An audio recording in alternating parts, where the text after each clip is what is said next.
ta thua chẳng ná đầm bay cắt bẩn thoi bà bánh ha sạch ở từ tận nam bà hỏi vị thi xa được nhưng prap ní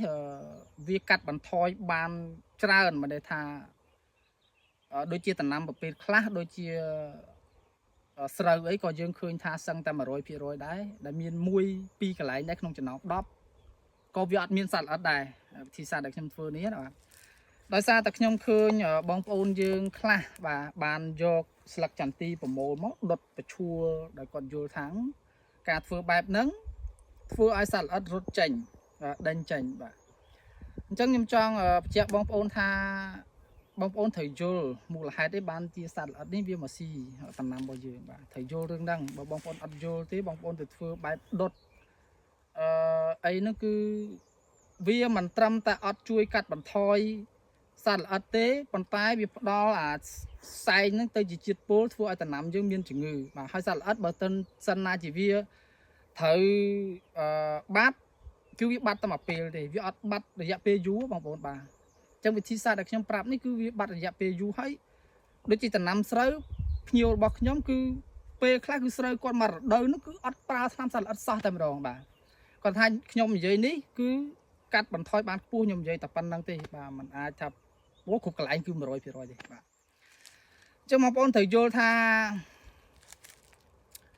សត្វល្អិតវាត្រូវការស៊ីស្ករជាអាហាររបស់វា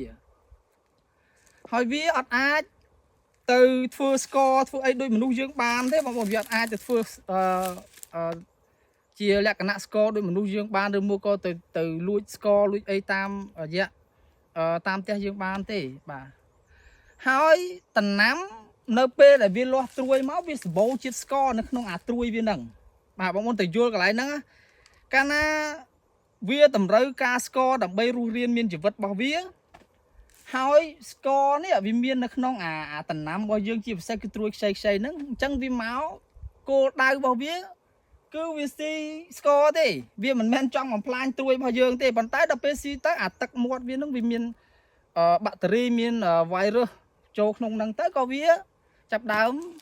ដែលយើងហៅថាបំផ្លាញហ្នឹងអញ្ចឹងការធ្វើឲ្យបានន័យថាកាត់បន្ថយ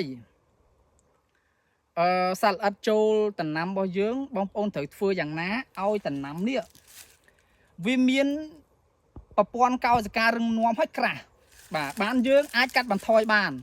វាមានន័យថាម៉េចមានន័យថាឧទាហរណ៍ទៅដូចយើងមនុស្សចាស់យើងអត់សូវមានធ្មេញមាំទេប៉ុន្តែយើងទៅខំរបស់រឹងគឺយើងអត់ចូលចិត្តទេខ្ញុំឧទាហរណ៍ថាបងប្អូនមានអំពៅបាទមានអំពៅមួយគុំអំពៅមួយជាអំពៅដែលវារឹងពិបាកក្នុងការហូបបាទអាម្ដើមទៀតបានន័យថាអំពៅដូចគ្នាដែរប៉ុន្តែវាស្រួយអញ្ចឹងអាអំពៅដែលយើងស្រួយស្រួលខំហ្នឹងគឺយើងចូលចិត្តញ៉ាំវាហើយអាអំពៅដែលវា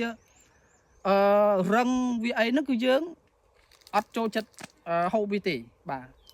អញ្ចឹងដំណាំដូចគ្នាអញ្ចឹងបងប្អូនត្រូវធ្វើឲ្យដំណាំហ្នឹងមានកោសិការរឹងមាំបាទខ្ញុំឧទាហរណ៍ដូចចន្ទទីមួយកន្លែងនេះផងបងប្អូនប្រមូលផលបានន័យថាសត្វល្អិតចូលតិចតួចមែនទែនអញ្ចឹងណាបាទប្រមូលផលតាមពីដើមខែសំទោសពាក់កណ្ដាលខែ12រហូតមកដល់ឥឡូវគឺនៅសល់មានបានន័យថាមិនទាន់អស់ទេឃើញទេបាទមិនទាន់អស់ទេប៉ុន្តែឃើញទេវាចេញមកនេះវាចេញមកប្រងបែបហ្នឹងឃើញទេវាចេញត្រួយចេញមកប្រងបែបហ្នឹងដោយយើងមិនបាច់ចាំប្រើប្រាស់ថ្នាំទេបាទអញ្ចឹងវិធីសាស្ត្រដែលខ្ញុំធ្វើគឺយើងយកជីបំពន់ដែលមាន N P K ហើយមីក្រូធាតុទាំង4មានដែកទង់ដែកម៉ង់កណេះនិងស័ង្កសីបាញ់ទៅលើវាបាញ់នឹងដើម្បីអីគេដើម្បីឲ្យពួកដែកទង់ដែកម៉ង់កណេះនិងស័ង្កសីហ្នឹងវាធ្វើការឲ្យវាប្រព័ន្ធកោសិកាវានឹងរឹងមាំហើយយកជីបំពន់បងប្អូនយកទៅបាញ់អញ្ចឹងណាបាទបងប្អូនធ្វើបែបនេះភាគរយនៃការកាត់បន្ថយសត្វល្អិតបានច្រើនដោយសារទៅដំណាំនេះកាលណាប្រើប្រាស់នៅជីបំពន់វាមានកោសិការរឹងមាំកាលណាកោសិការរឹងមាំបងប្អូនចំណាំមើលទៅពេលដែលបងប្អូនប្រើជីធម្មជាតិចូលទៅវាកាត់បន្ថយបើសត្វល្អិតបានខ្ពស់បាទបើតែជីឆ្នាំពីណាពីណីខ្ញុំមិនដឹងទេតែបញ្ចេញពីដៃខ្ញុំទៅអត់ទេបងប្អូនបើថាសត្វល្អិតពេលខ្លះនៅក្នុងដំណាំស្រូវបាទមាន